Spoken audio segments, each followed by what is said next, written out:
This meeting is being held remotely and also in person and will be filmed and recorded for live and subsequent broadcast available through the Council's website. The Council is a data controller under the Data Protection Regulations and the Data Protection Act 2018. We broadcast and record Council meetings to fulfil a public task obligation to enable members of the public to observe the democratic process. The data collected during the process will be retained in accordance with the Council's published policies available through the Council's website. Members of the Council are reminded that they should follow the Council's established meeting protocols, including around the use of the chat facility, and that comments going to be presented at PNP and some reference, I think, to the plan that was submitted. And comments made in the chat facility are visible to all participants in the meeting, which may include members of the public who have also received invites to the meeting. Well, good afternoon, members and officers. Welcome to this meeting of the Inverclyde Council. I would say a special mention to Councillor Ian Elliott this afternoon, who is joining us remotely. This is Ian's first council meeting since his election in Europe, and we pass on our congratulations and look forward to his contribution in full council to the end of the term of the council. Also, Brother John Crowther is joining us online, and I would like to pass on the condolences of everybody here in the Inverclyde Council to John on the passing of his partner Gina. And our thoughts are with you at this time, John. Thank you for joining the meeting today. And to Councillor Graham Brooks, can I pass on the congratulations of everybody here on your elevation to Chairman of the National Federation of Councillors. And that is a great tribute to the work of Inverclyde Council and a great tribute to yourself. Many congratulations. Do we have any apologies and declarations for this meeting? Provost, we have no apologies for absence for this meeting. We will now move to an attendance roll call before proceeding to declarations of interest. Can the following members please indicate if they are present at the meeting either in person or remotely? Councillor Armstrong. Present in the chamber. Councillor Brennan.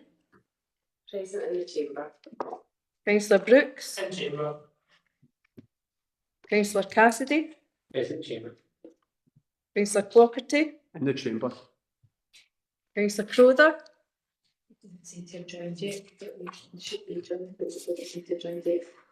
Councillor Curley.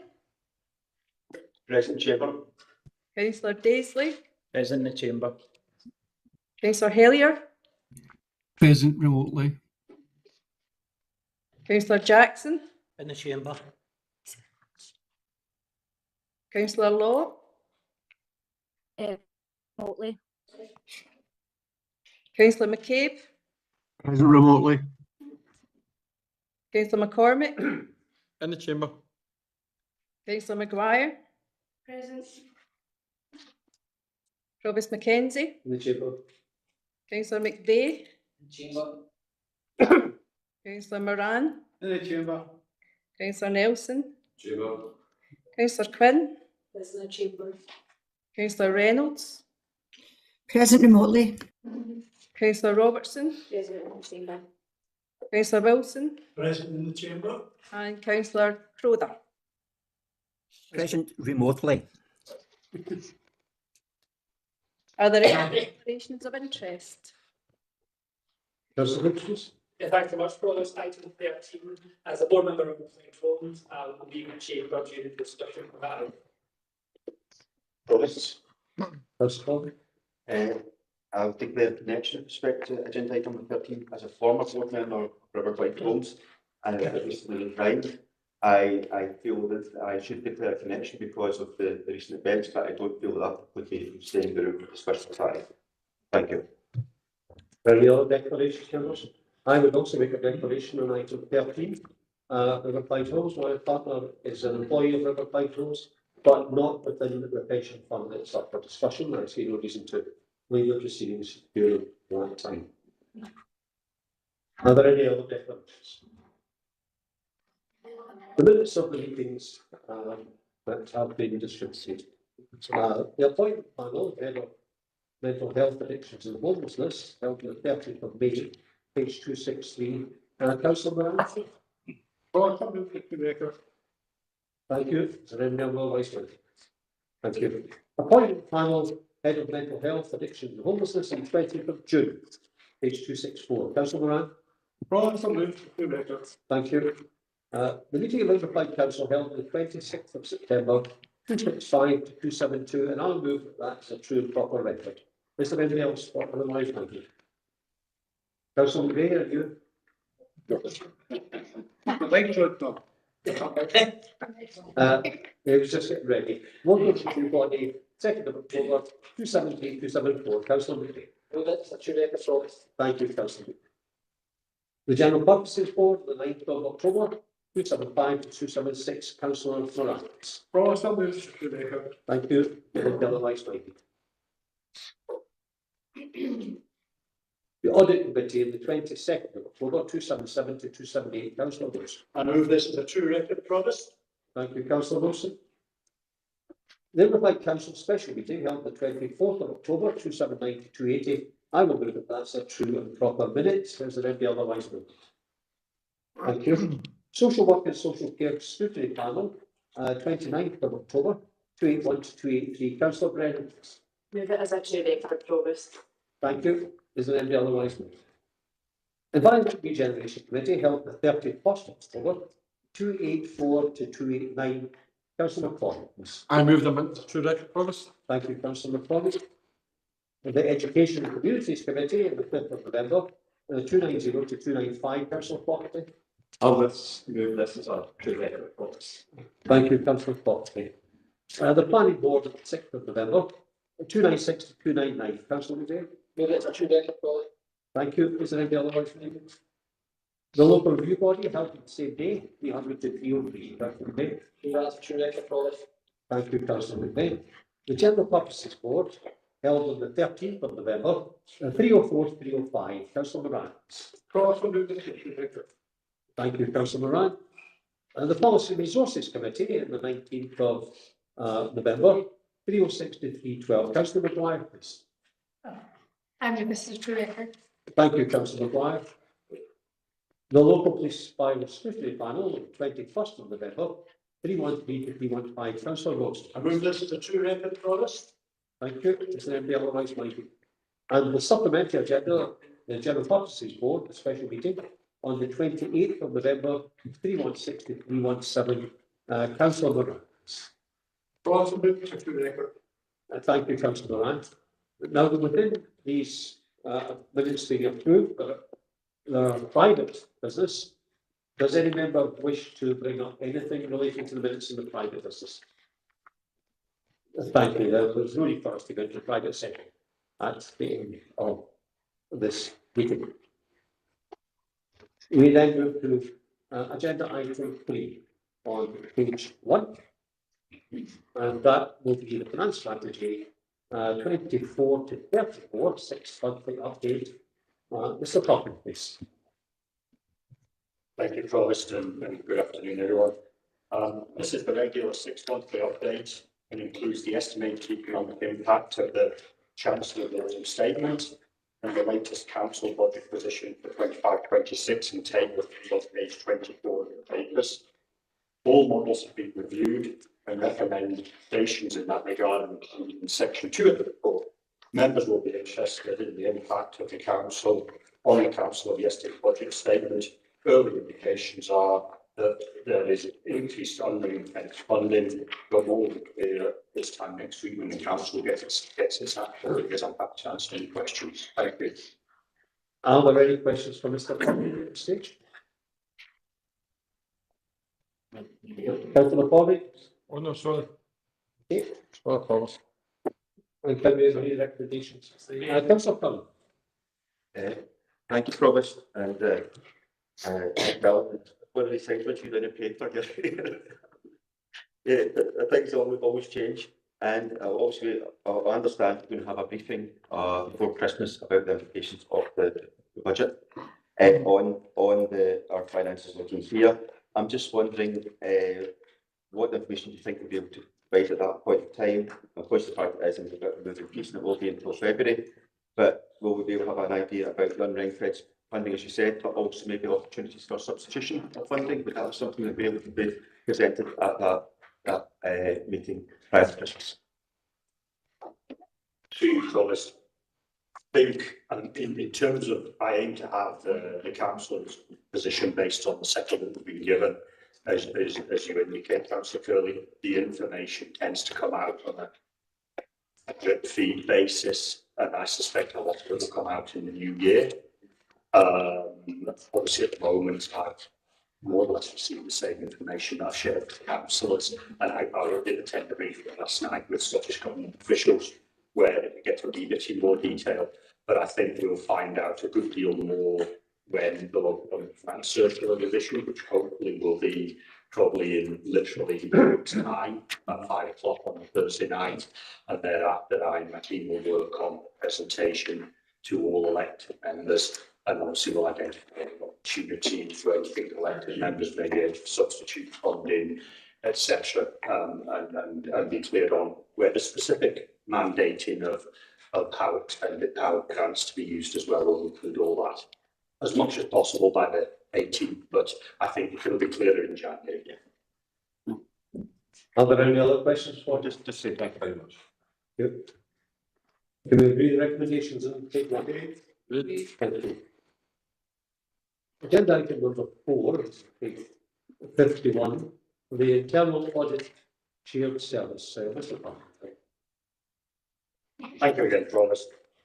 Purpose of this report is to update the council on the ongoing discussions around the sharing of the internal audit function, which has been shared since 2020.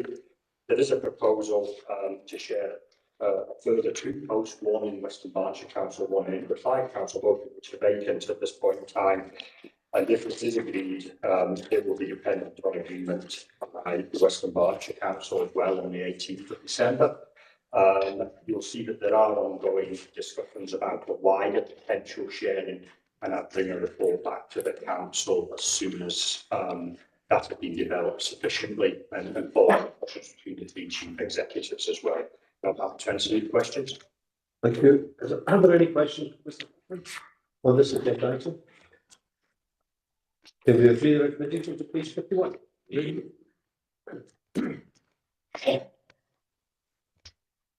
Agenda item number 5 is 23-24 annual accounts. Mr. Parker, again. I can trust does feel like all my homework for Mark at the one panel here.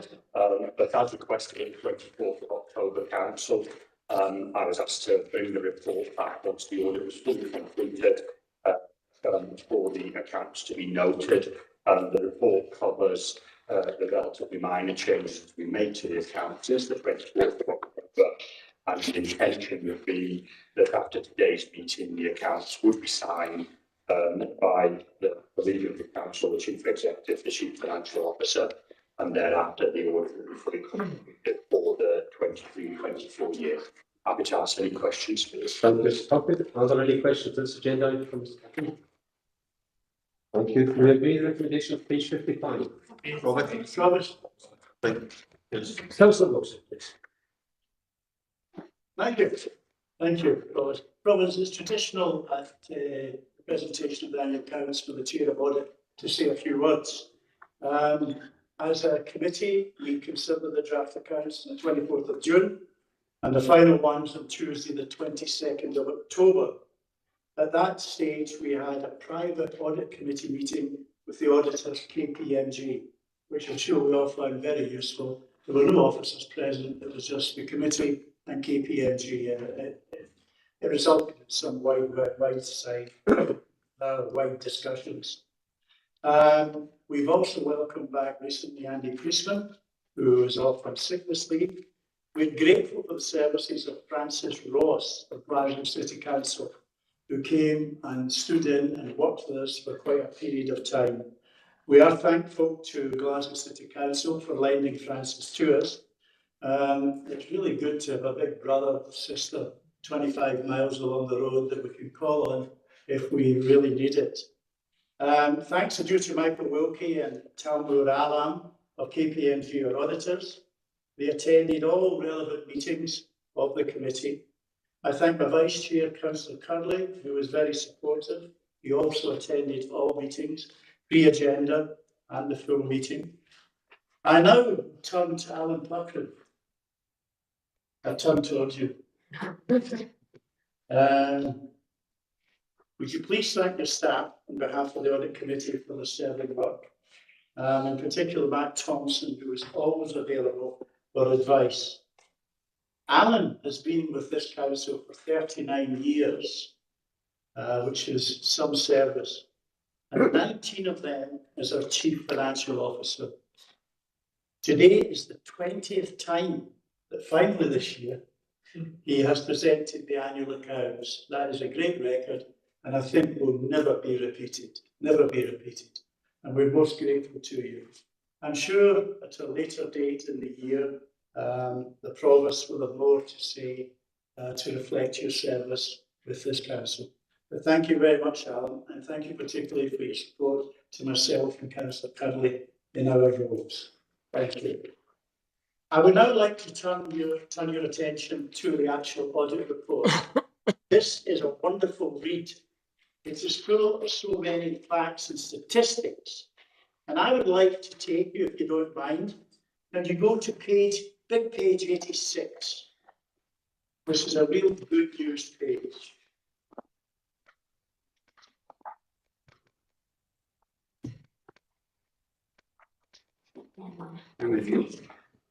Here we have the remuneration report. No.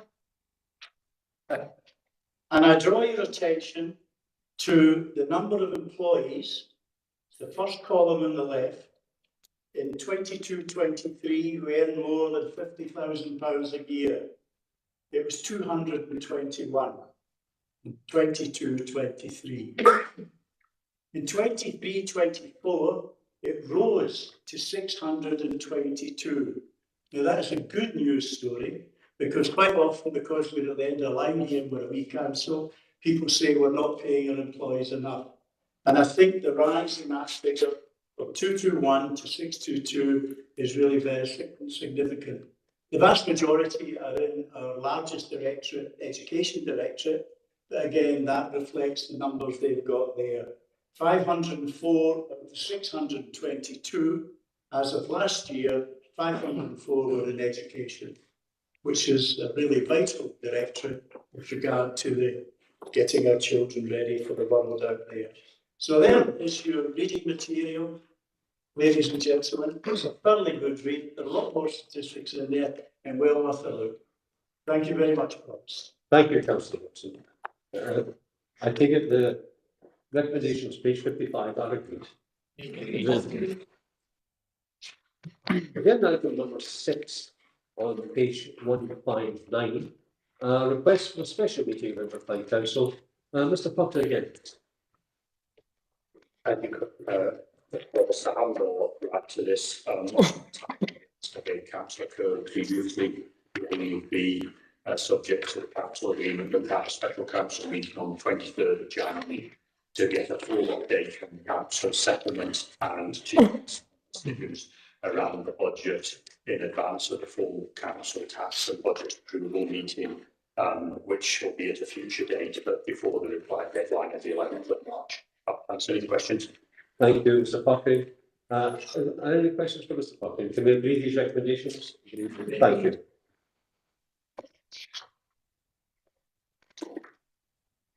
Item number 7, appointment of council leader and political balance. Before we go to the appointment of a council leader, I think it would be remiss of us at this time if we did not pay tribute to the work done by Councillor Stephen McCabe as leader of the council for the past 17 years. Stephen McCabe has been an exemplary leader of this council, who has conducted the business with integrity and the utmost commitment to the betterment of Inverclyde. And Inverclyde is a stronger place for the work that he has carried out. Also, with his representation in COSLA, he brought his experience and his experience and his skills to COSLA in negotiating with the Scottish Government. And we are indebted, the people of Inverclyde are indebted to his leadership over that time. And we look forward to continue to work with Stephen in the months and years ahead. Thank you. Mrs. Brown, please. Thank you, Boris. This report sets out recommendations in relation to changes to be made in relation to the governance of the council and its committees, subcommittees, boards and outside bodies.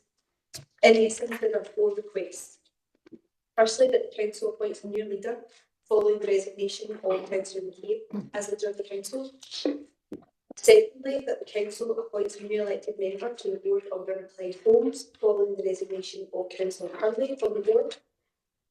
Thirdly, that the council appoints a new elected member to Inverclyde Leisure following the resignation of Councillor Quinn from the board. And fourthly, that the council is made aware that amendments are required to ensure political balance on the council's committees, subcommittees, boards and outside bodies as a result of recent events. Appendix 6, which was sent as a separate paper, sets out a proposal in relation to the membership of these committees, boards and outside bodies. Members are advised that this does not achieve exact political balance, but it is likely to be as close as is reasonably practicable. Members should also be advised that this is a proposal only, and it is of course for elected members to decide whether to adopt these changes or not. I would like to draw members' attention to one particular matter in respect of Appendix 6. In terms of the change proposed to the membership of the Integration Joint Board, of Councillor Jackson replacing Councillor Moran, it is proposed that Councillor Hellier will act as proxy for Councillor Jackson. Separately, it is proposed that Councillor Fogarty will act as a proxy for Councillor Brennan, who is currently already appointed as a member of the Integration Joint Board. Happy to take any questions. Thank you, Mrs. Brown. Before we go to questions for Mrs. Brown, if there is any, we'll walk through it. Item 2.1, the first thing is appoint the leader of the council. Do we have any nominations for leader of the council? Councillor Black. Thank you, Provost and colleagues, this evening I am nominating on behalf of my group, Councillor Moran, as leader of Inverclyde Council. Robert is a loyal elected member, a great advocate for his constituents and has a huge heart for Inverclyde and its people. It has been an unexpected time of late and it has been a great honour to be acting leader in the capacity of deputy over the past 5 weeks, and I want to thank everybody in this room and out of this room who have been there for the council during this unusual time. Provost and colleagues, this year has been challenging in many ways, and I pray and I ask that today we could all put down a marker as we head towards the end of 2024 to commit to working professionally, peacefully and constructively together to do our best for our constituents and for Inverclyde as a whole. There is so much work for us to do to ensure that the budget and our council priorities are achieved. I will ask Councillor Brennan to second this. Thank you, Provost. Thank you, Councillor Brown. Councillor Brennan. Thanks, Provost. Thanks, Councillor Maguire. I'm happy to second my friend and colleague, Councillor Moran. I'm confident he'll do a good job in the role of Councillor. Thank you, Councillor Brennan. Do we have any other nominations for leader of the council? Now, declare Robert Moran as leader. Councillor Robert Moran as leader of Inverclyde Council. Councillor Moran, would you like to say? Thank you, Provost. Just look, today I'm standing here feeling a wee bit of shock because it's been a terrible year for us all, and especially myself, because earlier this year I had a tragedy of burying my own son, and I thought, at that time it would be a good time to have left the council. We'd be diagnosed with cancer. I decided that we'd leave, and Councillor McCabe, who's on the web office, convinced me I should stay, not in my own sake, but for the sake of Ross, who passed away. So he was very much the man who convinced me to remain a member of the council, and I'm really thankful for that.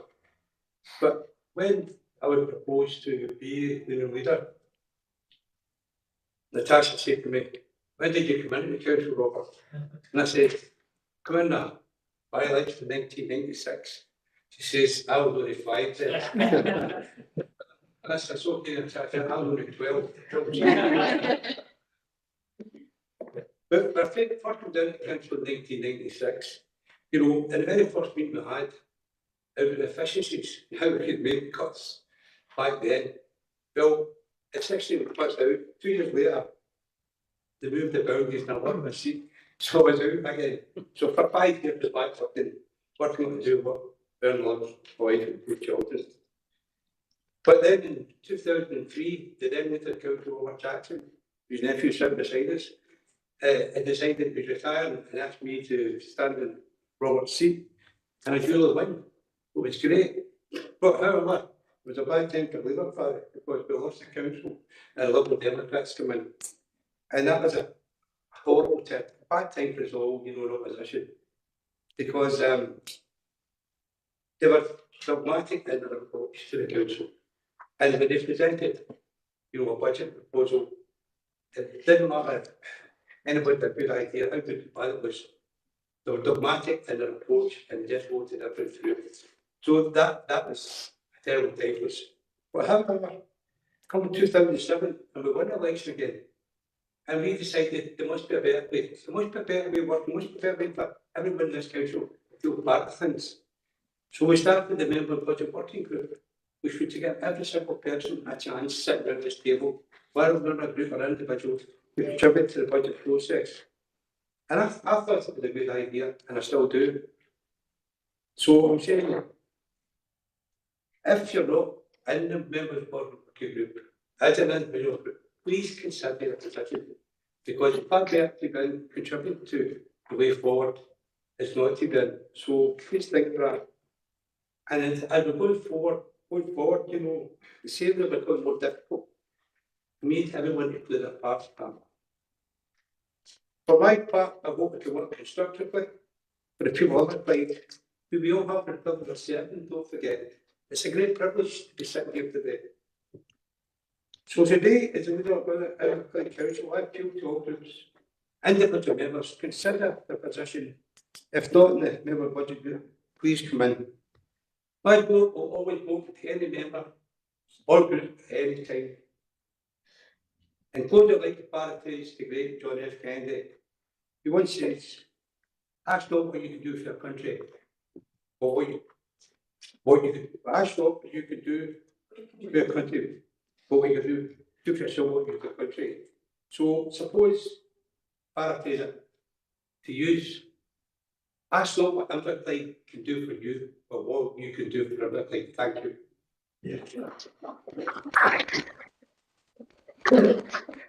Thank you, Councillor Moran. We wish you well in the office. Councillor Thompson. Thank you, Rose, for bringing me in, and I won't be first.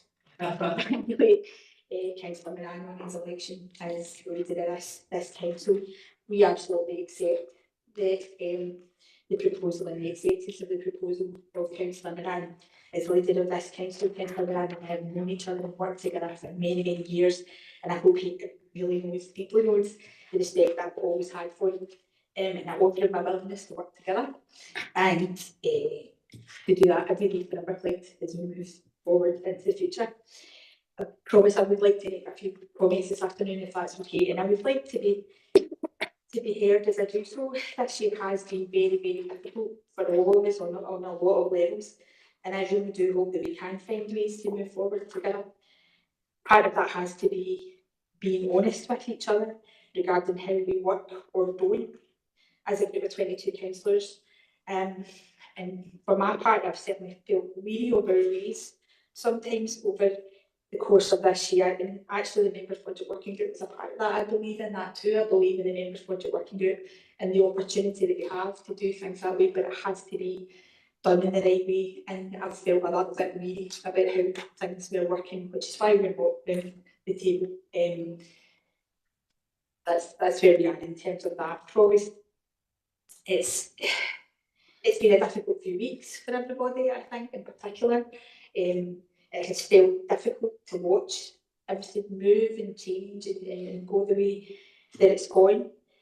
I really believe Councillor Moran, though, when he says that he wants to do things differently and he wants to do things openly. And I just really hope that we can really embrace that. provost and do things together that really can make a difference for Inverclyde. Hasn't always felt that way. It doesn't always feel that way, and even in the past few weeks, it hasn't always felt that way.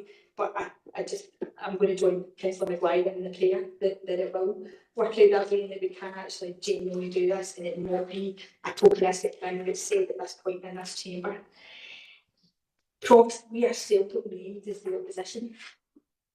We're seldom called the opposition, and I think that's Inverclyde Council's credit.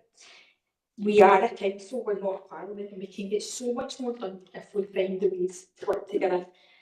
I'm not oppositional, but I will always do my job, and that includes at points where I have to calling things out that I think are wrong, which I've done and will continue to do, and I have to have the freedom to be able to do that in the role that I hold in this council. Promise me and will be opposed the selection of Councillor Duran. In fact, I am the first, and I can be on record as the first to congratulate him. But I just ask at this time that if we are doing things differently, that we are genuinely watchful, that we genuinely and truly and honestly do things differently to be better and to be the best that we can be for Inverclyde. 22 people who have the absolute honour of holding the positions that we do. So I just wanted to have the opportunity. Thank you for letting me stand up and have those words, Provost, but we just all hold each other to account. I think I used to phrase quite a lot that iron sharpens iron, and I just hope that we can all do that for each other, honestly and truly. Thank you, Councillor Robson.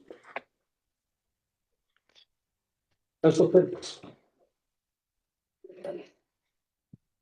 Yeah, thanks, Provost. I would also like to take this opportunity to congratulate our new council leader. My own children referred to Robert when he was the Provost as the King of Inverclyde, so I'm not sure if he actually get a proper crown this time. So, as an independent with no party affiliations, I've always believed that the political group with the largest number of councillors should have the right to form the administration and take the position of council leader. This stance is based solely on the principle of democracy and not being offered, and not instead of being offered individual titles or remunerated positions. This is the first time I've been in this full council meeting in person since the budget meeting in February of this year. This meeting did not portray this council in a good light. 9 months on, and it's still a topic of conversation among our community, especially among our female members. It is because of the support and encouragement that I have received from members of my community that I'm standing here today in person to make my voice heard. This is ultimately a message of hope. I hope the leadership style of this council will change. Leadership is not a committee position or title, but rather a set of behaviours and actions. Actions based on respect, transparency, accountability and collaboration. Our community needs strong leadership in all areas. We need to listen more, accept criticism when it's justified, and increase public confidence in this place. Putting the service of others before our own egos and agendas. This chamber also requires strong leadership, not only from the administration, but also from our civic leaders and opposition leaders too. We must ensure that this council is a safe, inclusive and democratic place where everyone can engage in debate and then unite to achieve the best outcomes for our communities. This council is more than the opinions of just one person. We are a collective and must all be empowered to embrace our own leadership qualities for the betterment of those we serve. I'll leave you with this quote from the author Paulo Coelho. Not all storms come to destroy things, some come to clear a path. I hope that this storm will clear a better path, a path to effective leadership, a more positive working environment, and a better outcome for all within our communities. We all deserve that. Thank you. Councillor Davies. Thank you, Provost. Congratulate Councillor Moran on becoming into the council. Incoming Provost, and it's probably for Robert and Tony Burns when really gets a choice to say, is there never going to get a chance again, Robert? I think we're trying. So congratulations, well done, and I welcome the comments of Councillor Willis as well. But it has been a difficult year. Most difficult year in my 7.5 years as a council Provost. And here we are today, we are electing a new leader in landscape. But our job, we are not looking for people here. It's the people of Inverclyde. They put us here, and they put us here to do a job. And I think today we move on and we do that job. We get together. I hear Councillor Moran's comments in the member budget working group, and I'm happy to rejoin the member budget working group because I think we move on. We've had our differences, but we've got a job to do, and that's to represent the people of Inverclyde, and that's the responsibility. It's on us all, and I take it very seriously, as I should be all do. So let's move forward together. Thank you, Robert. Thank you, Councillor McVeigh. Does anybody else wish to speak in regards to the appointment of those of the council? Thank you. Then we go to item B. This council appoints a new member to the board of Inverclyde Homes. Can I ask for any nominations to the board of Inverclyde Homes? Mrs. Brown, please. Thank you, Provost. In the event that there's no nominations, that does not preclude further participation of the council in terms of our Inverclyde Homes, because the requirement is for there to be up to 2 members. Now, having said that, it does potentially restrict the visibility of the council in terms of Inverclyde Homes and also the influence. So I would suggest it is in the council's interest to have 2 members on there. And obviously, if there are no members being nominated today, then members can't be forced to do that. But what I would suggest is that there's a period of reflection over the next 2 weeks, whereby members can consider if they might want to put themselves forward or nominate someone else. And after that period, if there's still nominations, then we can discuss that with our players. Thank you, Mrs. Brown. Members, you have heard the comments of Mrs. Brown regarding the position on Inverclyde Homes, and I would urge if anyone would like to join the board and to contact Mrs. Brown at the earliest opportunity. Item C. This council appoints a new member to the board of Inverclyde Leisure. Councillor McVeigh, please. Thank you, Provost. Thank you, Provost. Thank you. Do you have a second? I'm very happy to How unfortunate. Do we have any other nominations for appointment to the board of Inverclyde Leisure? Then I'm happy to take on that job. Thank you. Item D. Notes the new political balance applying to committees, subcommittees, boards, and outside bodies as to include the appendices. Can we note that? Yes. Thank you.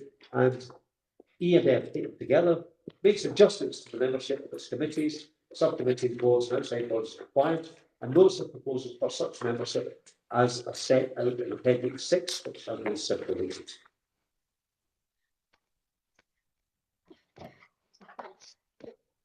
Councillor. Yeah, thanks, I promise. Yeah, I'm happy to obviously know and agree what's on this, what's been circulated in the papers. But I just ask for clarification. I realise that the Inverclyde Licensing Board is outside the scope in a different way. I'm obviously describing a lot more bits of words than I. But I just establish there's no change to Inverclyde Licensing Board, and the Inverclyde Licensing Board has been missed off, but it's been deliberate as it's an outside function of the council, just for clarification. Sure. Yeah. Thank you, Provost. No, it's intentional that it's not been included because it is dealt with under a separate regime, so it's not proposed that there will be any changes to that at present. That can be dealt with separately if that's required. Councillor Black. Thank you, Provost. I just would say that I'm going to move Appendix 6 for approval, and that's again to second that. Thank you. Councillor Brown. Yeah, I second it, Provost, thanks. Is there any other noise movement? Thank you. Can we agree all the recommendations and the page? Legal the appendix. Thank you so much.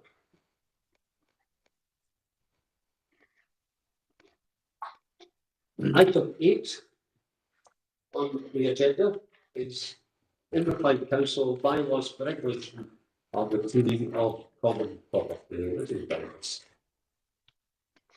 Thank you, Provost. So members will recall that at meeting of the council in June this year, we agreed that the proposed resolution to revoke Inverclyde Council's bylaws for the regulation of the cleaning of common property, and we authorised offers to take action to advertise the proposed resolution to revoke the bylaws. The notice of the proposed resolution to revoke the bylaws was published on the 21st of August this year in the Daily Telegraph and on the council's website. The consultation period ended on the 13th of September 2024 and no comments were received. The notice was also forwarded to Police Scotland and the Crown Office of Procurator Fiscal Service, as well as community councils and Inverclyde Health and Social Care Partnership. No responses or objections were received. On that basis, it's recommended that members note the outcome of the statutory consultation and resolve to revoke the bylaws. Happy to take any questions. Members, we've already had a full discussion on this matter. Can we therefore agree the recommendations of page 27?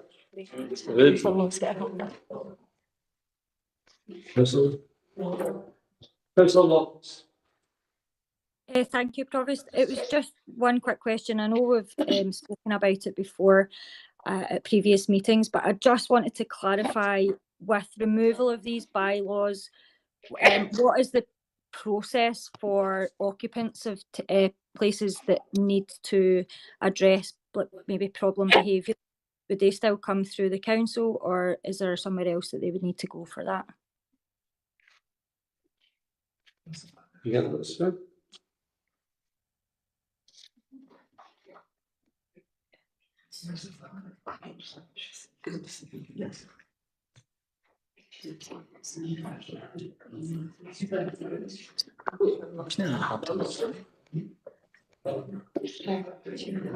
Thank you, Provost. So just clarifying what the question was. So I think if someone does have a problem in relation to any of their common property, it would just be the normal process would be to go to their landlord, whoever that might be, and that would be dealt with in the normal way as it would be for any other tenants. Okay. Thank you. Thank you. Thank you, Councillor Law. Can we agree the recommendation, page 1? Thank you.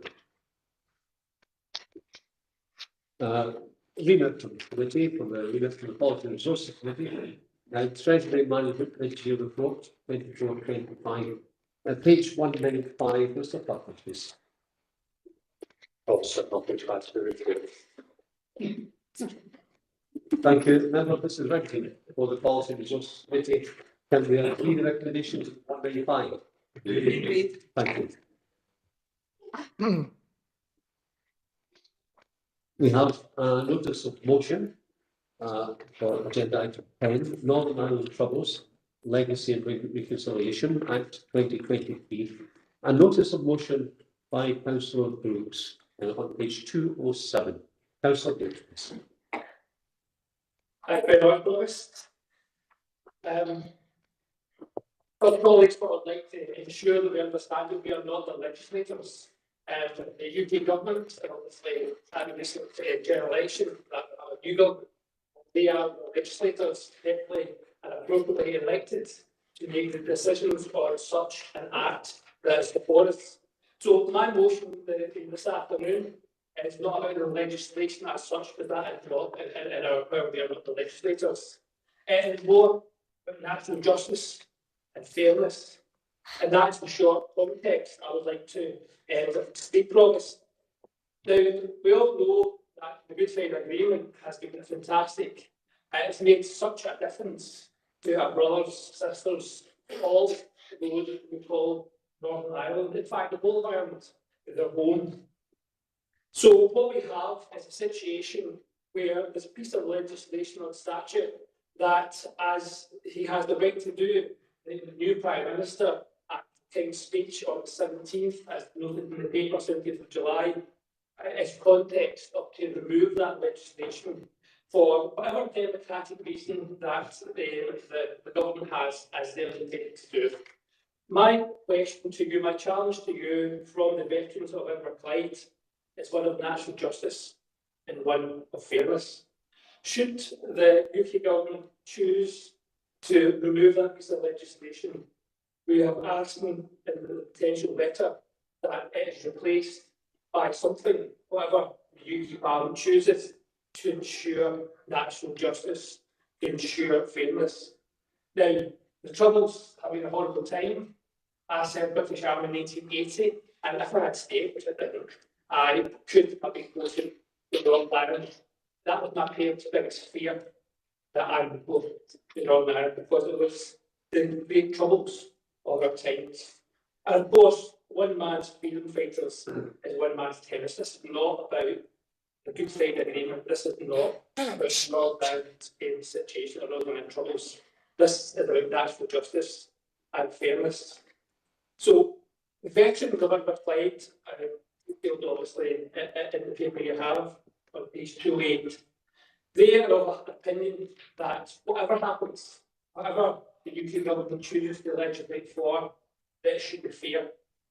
And the letter I'm asking the leader of the council, as it would be now to write, is to ask the Prime Minister to consider not to pull the legislation in his own statute, or if he chooses to do so, or they, being the government, choose to do so, to ensure that it is replaced with a piece of legislation that is fair for our British Armed Forces who serve in Northern Ireland, and also fair for those people who took part in the Troubles, be the freedom fighters, be the terrorists, whatever phrase you want to use, to ensure that we have parity between, continued parity between what was the two sides. Some of this seems to be talking in Northern Ireland, and we should just stay away from it. Much a boil on the UK history.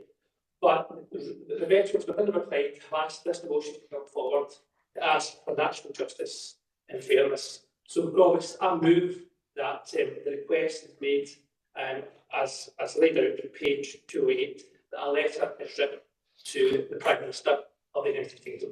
Thank you. Thank you, Councillor Brooks. Councillor Wilson, you're the second. Yes, thank you, Provost. I'm delighted to second that motion. Councillor Brooks, my colleague, asked if I would second his motion. As I say, I'm delighted. Councillor Brooks, for years, has run the Poppy Appeal with Greenock, the proceeds of which contribute to the welfare of veterans of all facets of our military. Graham accepted the role of Council Veteran Champion and has treated his role with great enthusiasm. Our office regularly has veterans visiting, and I know that Graham attends breakfast clubs, dinners, and church services where veterans are present. This motion is not political. Our party in Edinburgh or London has absolutely no knowledge or no idea that we're moving it. This has come from Graham's experience and my experience with veterans. It's come from the 2,200 odd veterans in Inverclyde.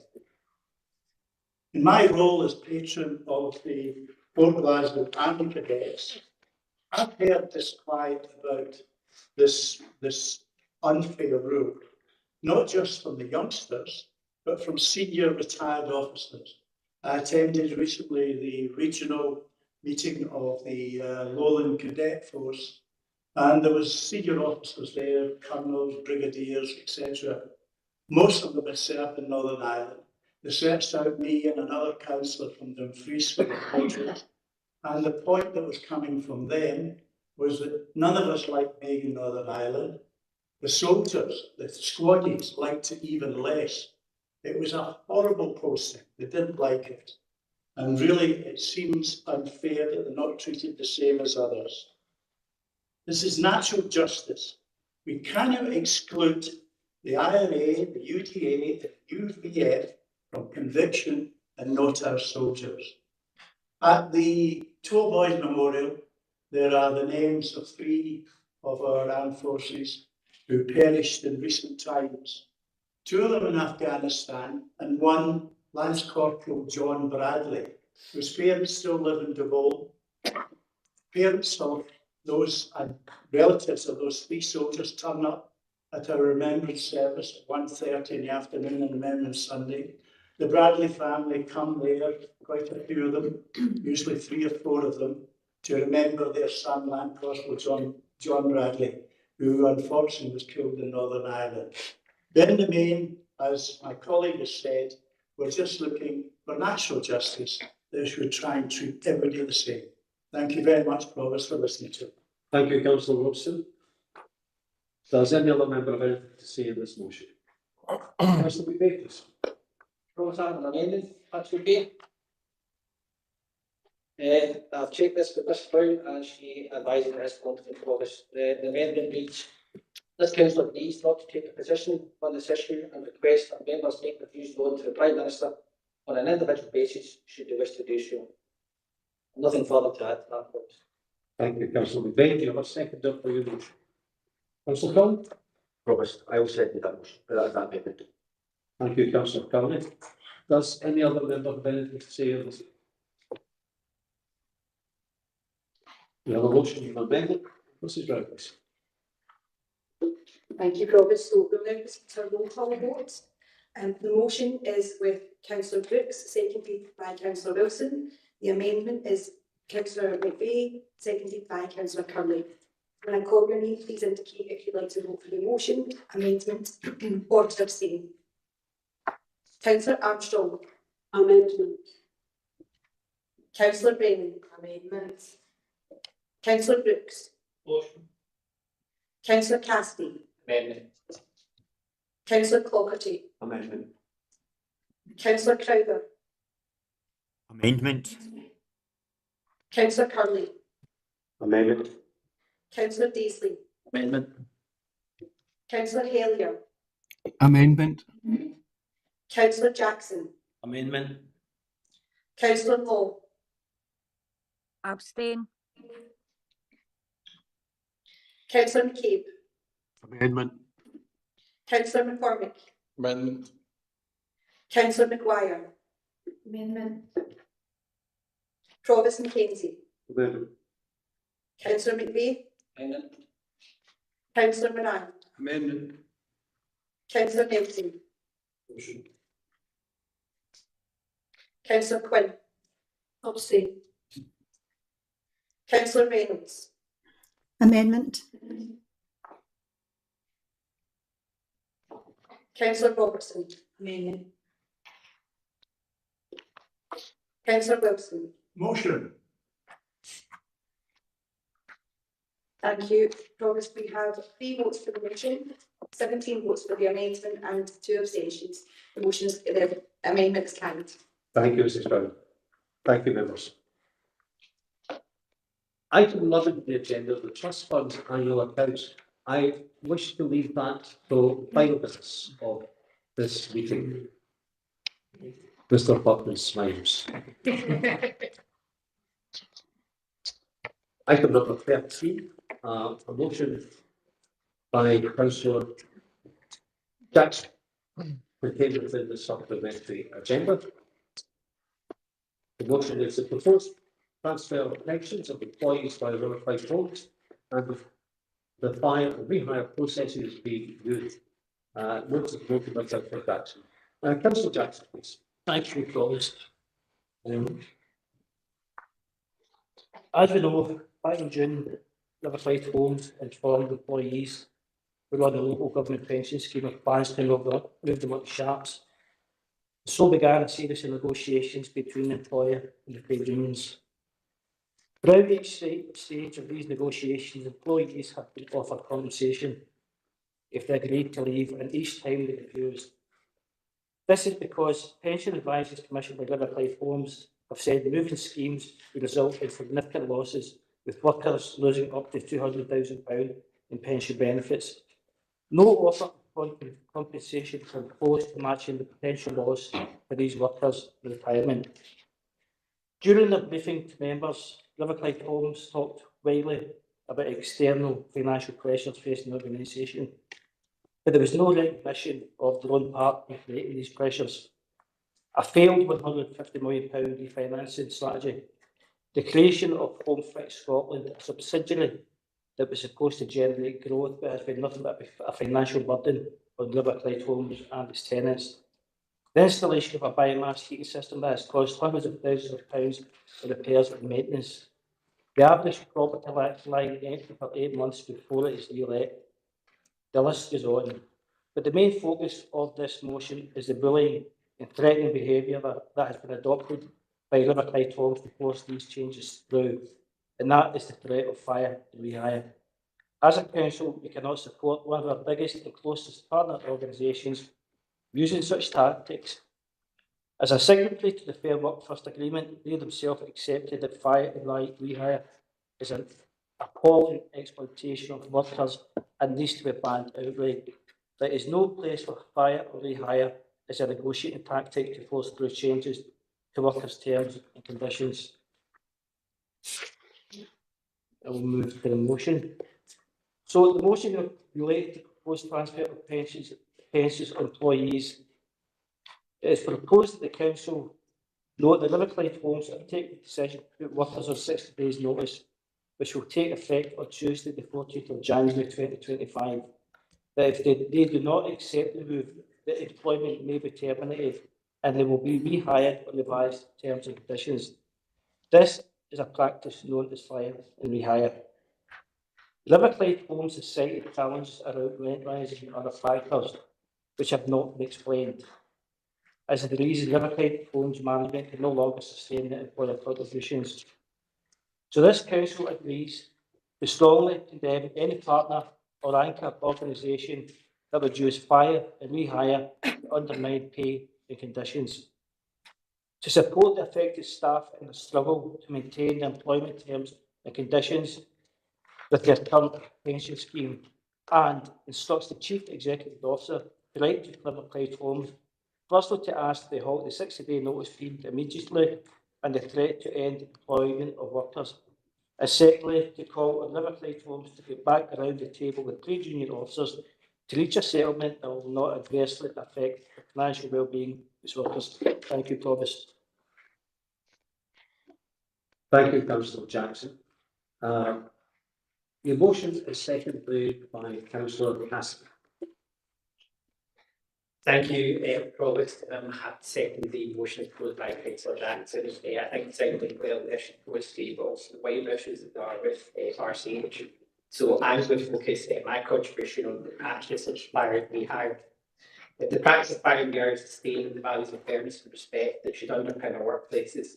It's a ruthless and cruel tactic used by some employers to strip workers of their rights, force them into lower wages, worse conditions, and it leaves families facing an uncertain future. Let's be clear, fire and hire is not a negotiation, it's coercion. It leverages fear and insecurity to impose changes that workers would never freely accept. This practice is not by adapting to difficult circumstances, but by exploiting them. It's fundamentally about shifting the burden of financial pressure away from employers and onto the shoulders of those who can least afford it. It's nothing short of betrayal of trust. Fire and hire is not bad for workers, it's bad for society. It forces a race to the bottom, undermining fair competition, enabling unscrupulous employers to gain an unfair advantage over businesses that play by the rules. It destroys morale, breaks communities, and threatens the social fabric and mutual respect that underpins a thriving economy. This issue is a matter of left or right, of employer versus employee. It's a matter of basic human decency. We must demand better. The irony is that workers targeted by these practices are often the very ones who keep businesses afloat during tough times, whether through recessions, pandemics, or other crises. These are the people who clock in early, stay late, and sacrifice time with their families to ensure success of their employers, yet their reward is intimidation and insecurity. At the heart of this dispute with RCH is workers who dedicated years, even decades, to their jobs, all to be told they must accept worse pay or face unemployment. These are not just numbers in a spreadsheet. These are parents trying to provide for their children, carers support their loved ones, and individuals simply trying to make ends meet. They deserve better than this exploitative approach. I'm pleased to see the UK Labour government has introduced its employment rights bill, which among many things will improve workers' rights and lend the unscrupulous practices of fire and rehire that leaves workers and people at the mercy of the law. But law alone won't be enough. We must also stand up to society and say that this is not who we are, that we value fairness over fear, respect for exploitation, and progress over repression. Let's support businesses that treat their workers well. Let's shine a light on those who exploit their staff. And let's give workers confidence that their rights are not just words on paper, but values that we're all willing to fight for. Time for Inverclyde homes to listen to the growing calls from across our community. reverse their decision immediately and get back round the table with trade unions and reach a settlement that will not adversely affect the financial well-being of its workers. This community thrives in fairness, respect and accountability, and we will not tolerate attempts to undermine those values. Firing Mere House will place in a fair and fair society, and it has no place in Inverclyde. Thank you. Thank you, Councillor Cassidy. So, Chief Executive. for yourself, because I wouldn't usually come in on a political debate, as you know. I need to tell members that Inverclyde Homes are a partner of ours, and we need to be careful in relation to the language that you're using when you're talking about it. Thank you, Chief Executive. Councillor Wilson. Councillor Candice. Councillor Candice. Thank you, Provost, and thank you, Councillor Wilson, for letting me jump the queue. I hope you're going to be kind to me. I tried to be here. I think obviously, as members are aware, I've resigned from the Board of Inverclyde Homes. There's obviously, as Chris Jackson has alluded to, there's been discussions at board level. I am obviously part of the discussions, but it's not appropriate for me to comment on those discussions at this point in time. However, I think it would be appropriate for me to read out my letter of resignation. I do not believe the decision taken by the board on Thursday, the 18th of September, with respect to the local government pension scheme was correct, as it creates a significant risk to the effectiveness of Inverclyde Homes in terms of reputation, staff morale, and staff retention at what is a critical time for Inverclyde Homes. I consider the proposed distribution of the surplus from the local government pension scheme as inequitable, given the ratio of contribution to the scheme by the employee and the employer. Since the board meeting, I have been considering my position as a board member of Inverclyde Homes. As I would be unable to support this decision publicly, I have decided to resign as a board member of Homes. Thank you. Thank you, Councillor Connolly. Councillor Wilson, please. Thank you very much. My young colleague, who's a board member of Inverclyde Homes, has left me some questions to ask. The first thing he asked me to ask is a question of Councillor Jackson. Councillor Brooks has asked me to ask you, why don't you join the board of Inverclyde Homes? Councillor Jackson can reply during the summing up. I was just trying to put him under pressure. So, don't worry. Do you want me to give you an honest answer? Yeah. David? I don't think it would work out too well. So I think it would be more than a spanner in the works. I don't think I've tried to negotiate with them. I've called them out to certain issues, and each time I've been ignored. So I don't think myself at the time would be the best member to join the board of Inverclyde Homes. But I thank Councillor Brooks for his offer. Thank you very much for that answer. The next one is a question for yourself, Alan. He's asked me to ask about the Strathclyde Pension Fund and the volatility of it. But currently we've gone from 19% employers' contribution. Currently we're at 6.5. Have we got any idea when in the future it might go up again? There was a figure mentioned of going to 17.5% by 2026. I'll just through yourself, Provost, if it's okay. Councillor Wilson, I don't think it's appropriate for Councillor Brooks to ask you questions for you to come in and then ask questions. That does not feel like the due process and the right process in relation to this. He's the leader of my group. He tells me what to do. He may well be the leader of your group, but he's excused himself, and therefore it can't give you the questions for you to ask the other members of the council. There's something not in relation to process which is not right here. I'll rephrase that. I don't have a question for you. So he was, the point that Councillor Brooks was trying to make is that the Strathclyde pension scheme is volatile as well. I think as a general comment, Inverclyde Homes don't comment on what we do as a council. They don't interfere with what we do. And I think as a general principle, we should not be interfering with what they do. Because we must remember that in 2007, we dealt them a pretty bad hand. We had a very, very poor social housing operation within Inverclyde Council back in those days. And the Scottish Government, very rightly, wrote off our debt, but said it had to be transferred to a registered social landlord. And that we did. It became Inverclyde Homes. So they didn't have a great start. I would like to ask you a question, Colin, about your motion, if you don't mind. If you do it through the chair, Councillor Wilson. Hmm? Do the question through the chair. Right, through the chair. Question for Councillor Jackson. In your first bullet point in your appendix, you mentioned that the remain on the final Strathclyde pension fund following the stock transfer 2000. They have been told moves are underway to move them to a less favourable SHAP scheme, but they're still negotiating with the unions on a transfer. That's my first question. My second question is in bullet point 2. These workers through the trade union have rejected RCH revised offer. Which revised offer is that? RCH is consulting on a third offer, which is ongoing, thus not rejected. The third offer is still out there for consultation. RCH have taken the decision to put workers on 60 days notice. 60 days notice is incorrect. This is with regard to the third consultation, not notice with regards to their jobs. Bullet point 4. RCH has cited challenges around rent rises and other factors which have not been explained. Senior management has gone to great lengths to support and explain matters to the employees. A third consultation, this is a third consultation, is ongoing. There is ample opportunity to seek further advice and information. That concludes my questions. Thank you, Provost. Thank you, Councillor Wilson. I would ask Councillor Jackson to. For your board, I want to obviously just some of the things that Councillor Wilson has said there, saying that the senior management of RCH, etc. have. That's information that the board know, not that we as individual councillors who are not on the board know. The question that were asked last we heard from the same sheet of paper is where the heralded has been from Councillor Brooks. I do have objections to all of that, sorry.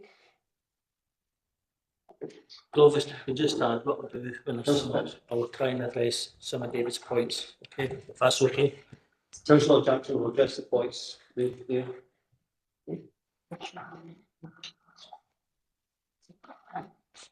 I think Councillor Wilson has dealt with the questions, and I would expect Councillor Jackson to answer them during this summary. Could I make a point, please, Provost? The questions that I asked refer only to Councillor Jackson's motion. To the motion, yes, exactly. Councillor Moran, please, and then Councillor Brown. Thanks, Provost. I don't want to give you an explanation again there. When the stock transfer took place, it was looking at a catch through explore accountancy. And I, for my sins, we put on the shadow board. We spent 4 years every Saturday morning and Thursday night training to get the new housing up and running. And I done it for 4 years. And then the stock transfer took place.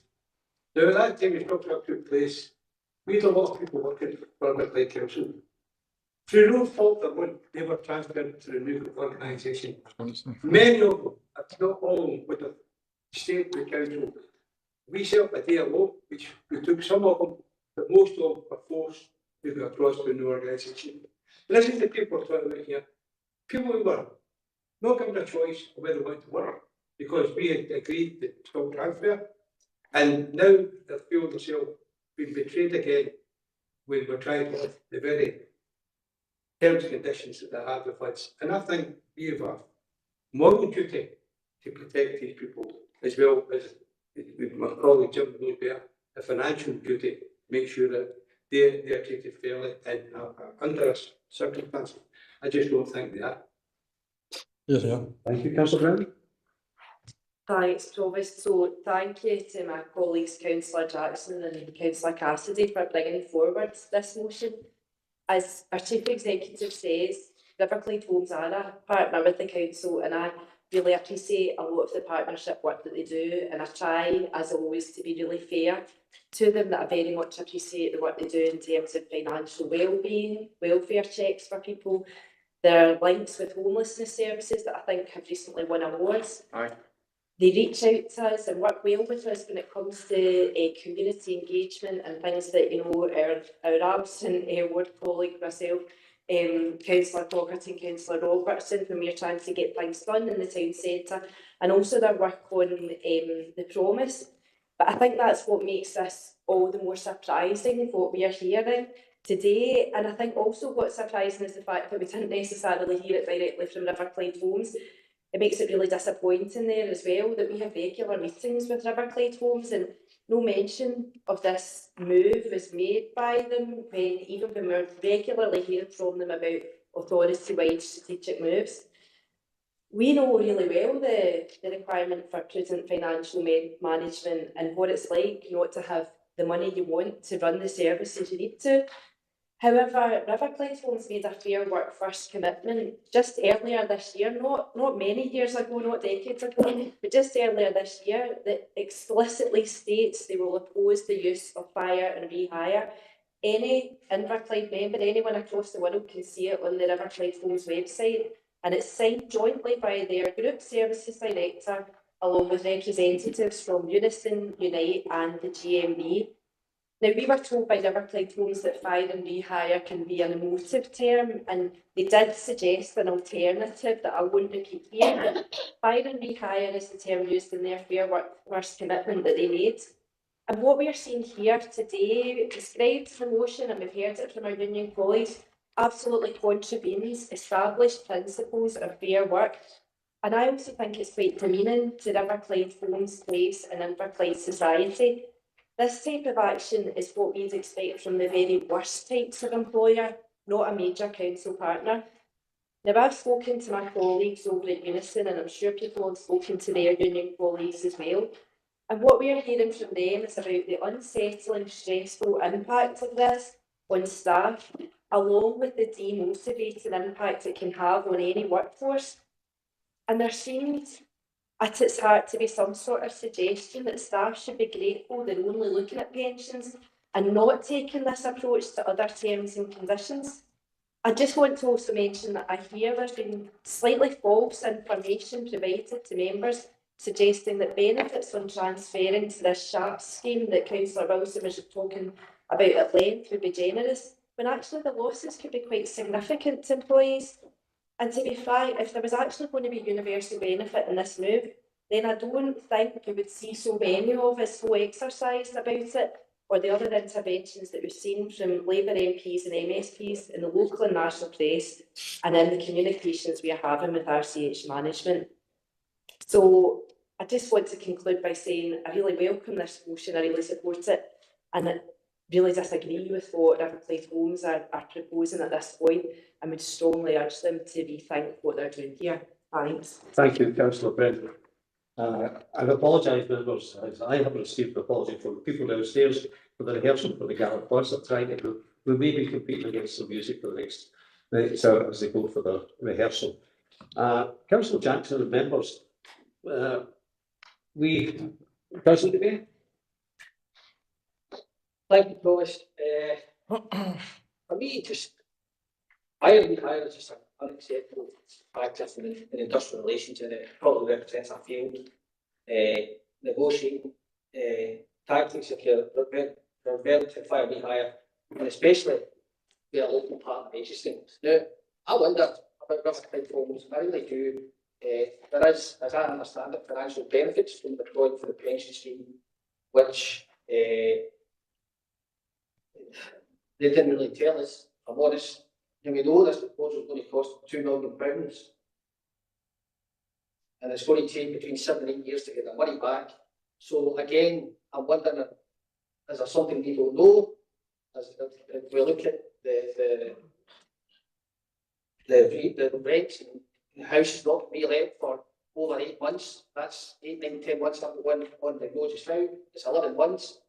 That's 11 months lost rental. So it seems to me the focus is on the wrong things. Focus on the voids, because every entity they pay a council LTE, long-term entity tax. So that's all money's going out the door. So for me, RCH to focus on that rather than focus on changing the terms and conditions of the workers. Thank you, Provost. Thank you, Councillor McBain. Is there any other members to contribute? Councillor Jackson remembers that the council. Yes, Provost, I just want to align myself with some of the comments in the motion. I'm not talking about Inverclyde Homes as an organisation because I don't think that that's for today. So primarily I think it's back to Councillor Moran's comments about members of this pension are ex-council employees. You know, and any of us that have been working in the pension industry knows that those pensions are what we call deferred pay. Our employees have already earned those rights time before they were Inverclyde Homes employees, so the money has been earned, they've worked for that money and the money's in there. So for the pure fact that they are ex-council employees, that we have a duty to care and pay that they would have received when they were members of this council, then I wholeheartedly support the motion. I have family members who are involved in that. They are not in the scheme currently, they've received benefits, so I know what the pension means to some of those that have to retire or have to retire early. So I wholeheartedly support that. We have to look and make sure that deferred pay isn't lost. Thanks. Thank you, Councillor Twin.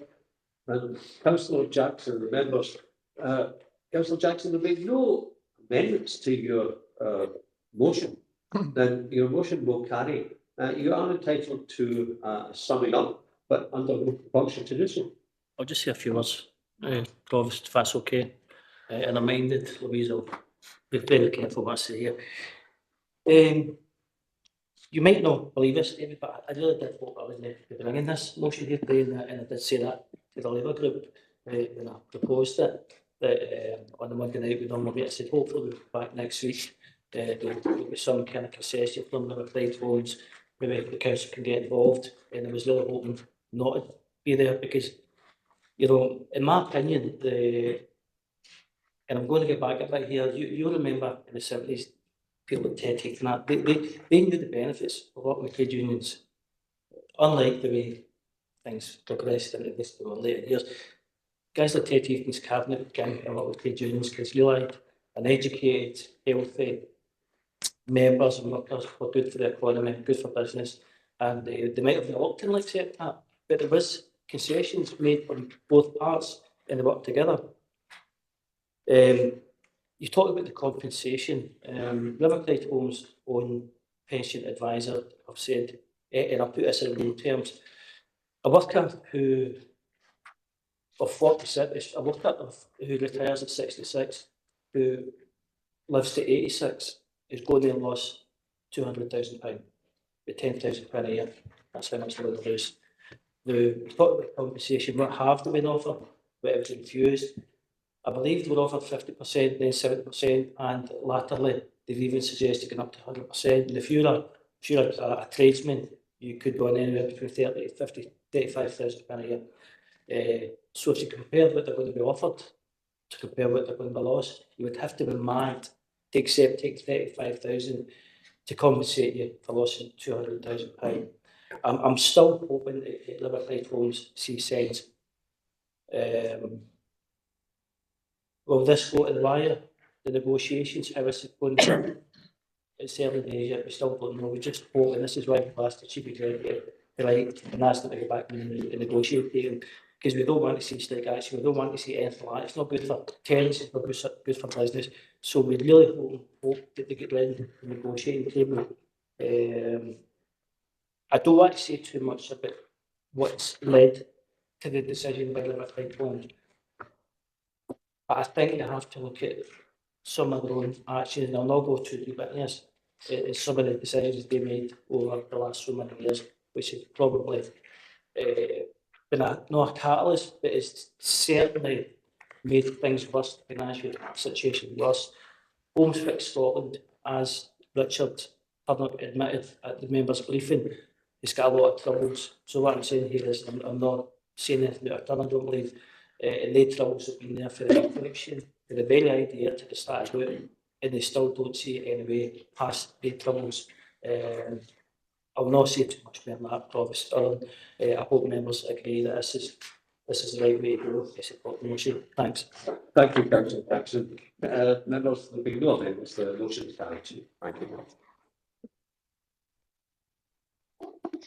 Agenda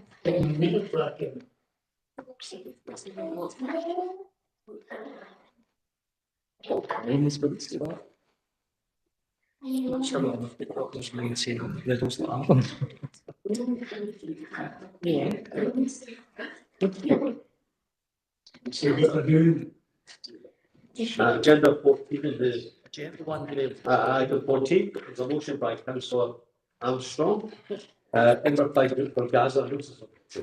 Councillor Armstrong, please. Thank you, Provost. The motion I'm bringing forward today is short, it's local, about the local group for Gaza, which has had support from members in this chamber from different parties and from no parties. It's short, it's simply asking members of the council to commend the efforts and the dedication of the local group for Gaza.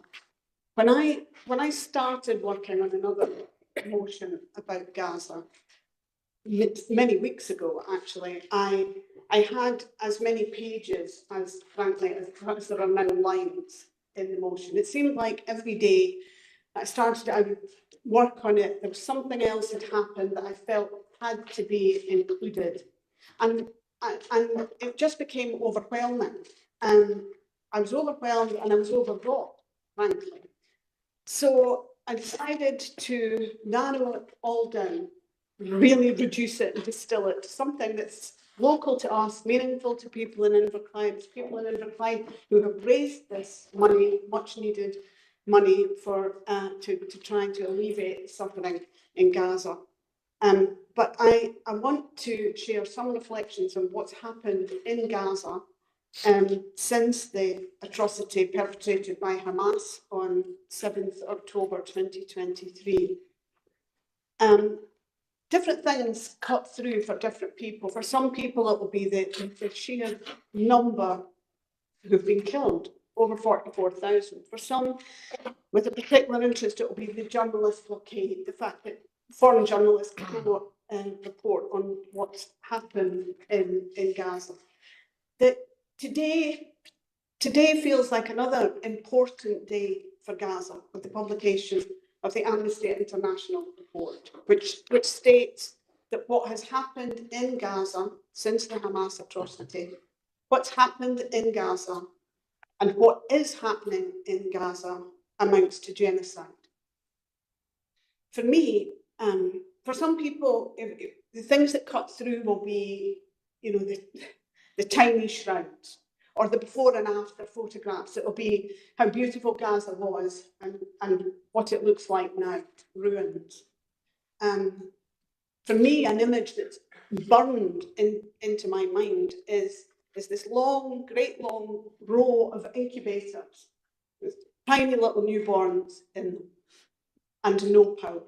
The power gone, power being switched on. That's one for me. Another one for me is when polio returns to Gaza. I'm old enough to have known someone in Scotland who had polio.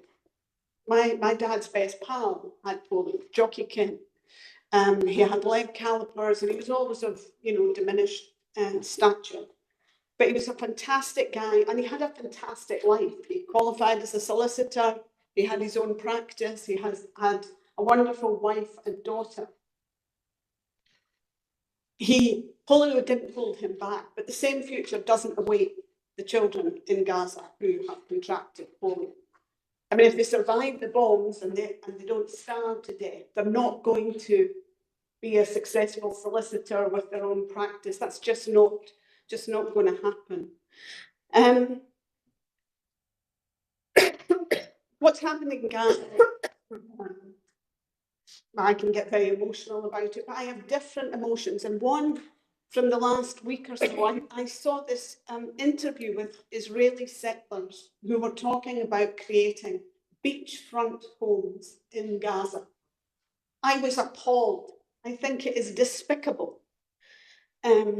But that's not, these are my own reflections and I'm just taking the opportunity to share them with you. But the motion is simply about the local groups, the money they've raised that's gone to medical aid for Palestine, and I ask you to note their efforts and commend their efforts. I move the motion. Thank you. Thank you, Councillor Armstrong. Do you have a second to the motion? Yes, it's Councillor Reynolds. Councillor Reynolds. Thank you, Provost. I don't have much to add to what Pam said for our reasons for the simplified motion. A couple of reflections myself. What appalls me is the huge number of casualties in this conflict. They range from children who are very, not the very, very young particularly, who are protected by their parents, or the older ones who can run. But the biggest cohort of children that are murdered are the ones in this 5 to 10 age group. The pregnant women who give birth with very, very little help. The number of healthcare workers, aid workers, journalists that are murdered is unprecedented. Pam mentioned also the fact that things change every day, and today Amnesty International released the report, and I'll just read a couple of paragraphs from that to finish. For months, the world has watched as Israeli authorities treated Palestinians in Gaza as a subhuman group, unworthy of human rights and dignity, demonstrating its intent to physically destroy them. Amnesty International's groundbreaking new report concludes that Israeli authorities are committing genocide against Palestinians in the occupied Gaza Strip. By continuing to transfer arms to Israel, the UK government is violating its obligation to prevent genocide and risks being complicit. No one should be allowed to commit genocide and remain unpunished. Thank you. Thank you. Pam's motion. Thank you, Councillor Reynolds. Does any other member wish to say anything on this topic? Councillor Day. Thank you, Provost.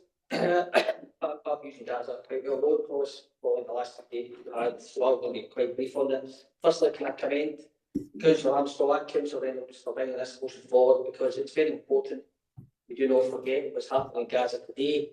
Innocent civilians are still being killed every day, and innocent civilians are still being held captive. Secondly, Provost, can I condemn unequivocally the UK government, the United States government, and the other governments who continue to send arms to Israel and who are, by default, enabling a genocide. We see it every night on their televisions. Finally, Provost, can I congratulate the Inverclyde Group for Gaza and raising £8,000 for medical aid to Palestine. They do a fantastic job keeping the plight of the Palestinian people in the public eye here in Inverclyde, and I'm grateful to them for doing that. And I'm sure that they will continue to do their good work, and I'm happy to support the motion. Thank you, Provost. Thank you, Councillor Jones. Thanks, Provost. Again, I'd like to associate myself the words of Councillor Armstrong. We've all stood there together. There were differences aside, stood there at the vigil. I suppose most important, I'd also like to associate myself with the words of Councillor McVeigh in the action of various governments throughout the world. I think it's scandalous what they're doing, sitting by watching innocent children being murdered, and bombed, shot, starved to death. It's humanity at its worst. And so much first. Thank you, Councillor. Yeah, thanks. I was hoping that Colin was going to come in. I'll be very brief, just to again associate myself with Pamela's and Sandra's stuff. I mean, I guess for us, you're at a certain age, you've witnessed 2 genocides. You've witnessed the genocide in Rwanda. You've witnessed the genocide in Bosnia. And unfortunately, we're now witnessing another genocide. And there's no way to get around that that's what's happening. And we can sugarcoat it however we want.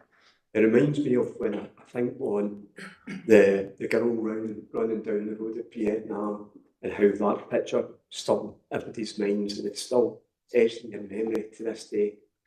And you actually think, we've not got any journalists. We've not got anybody recording this. You know, we're at a situation now where everything we get is through one lens only. And it's to the detriment of our country that we're seeing this. You know, when we're interested in other things, people are dying on a daily basis. So I know this is local. I know it's giving Sandra and Pamela a chance to say what they feel.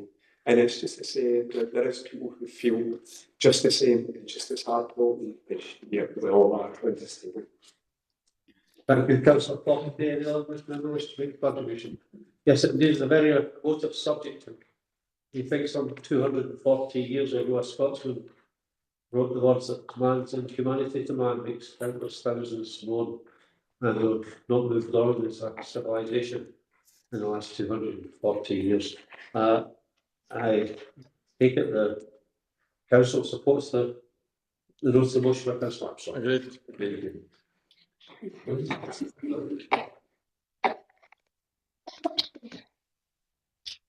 Item 15 on the agenda is Save Scotland Ticket Boxes. It's a notice of motion by Councillor Cassidy. Councillor Cassidy. Thank you, Provost.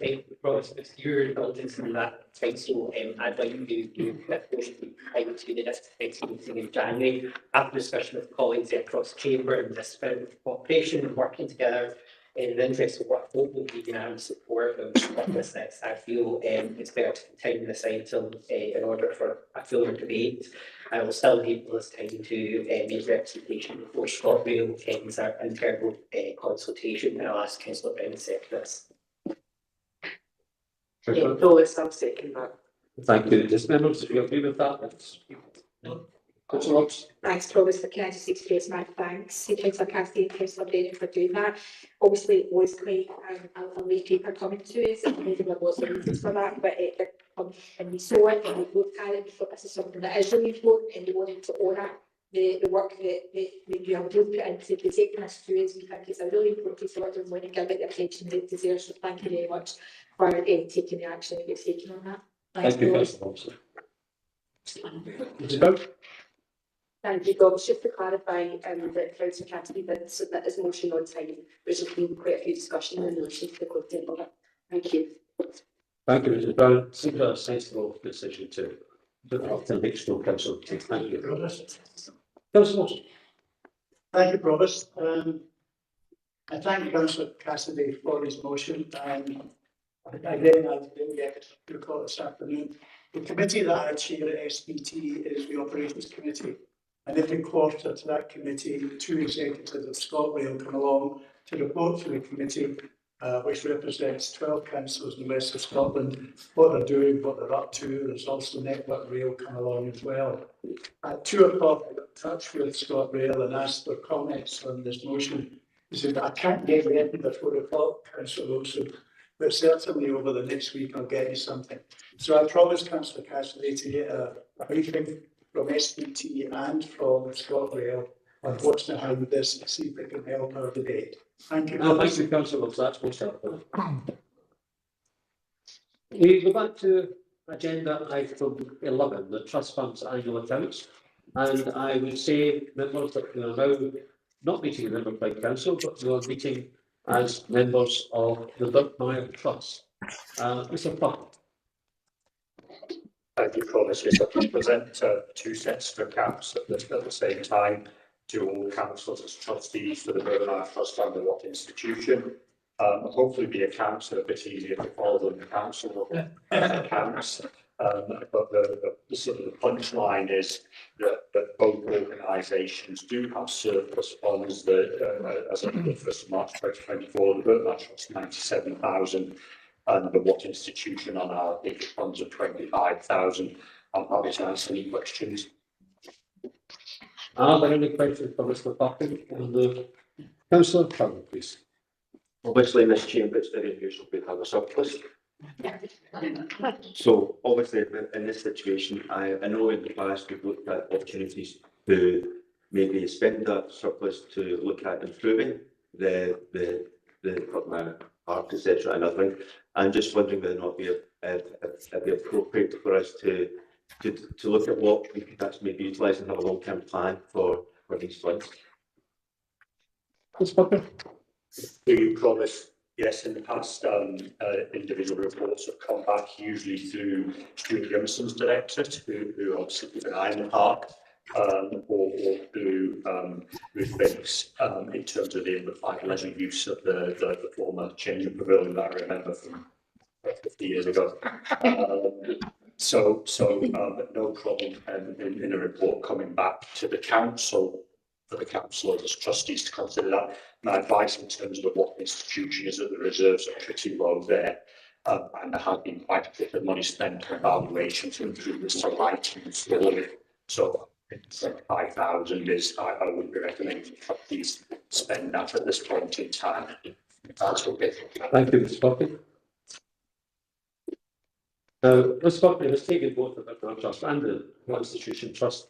Can we agree the recommendation? Thank you, members. Members, the meeting is now closed. I would thank officers for the work done in preparation for this meeting, and thank you to the administration staff for bringing it all together. For those of you who will not see before the end of the year, I wish you happy Christmas and all the best in the new year. The February's not got their 50 organised yet.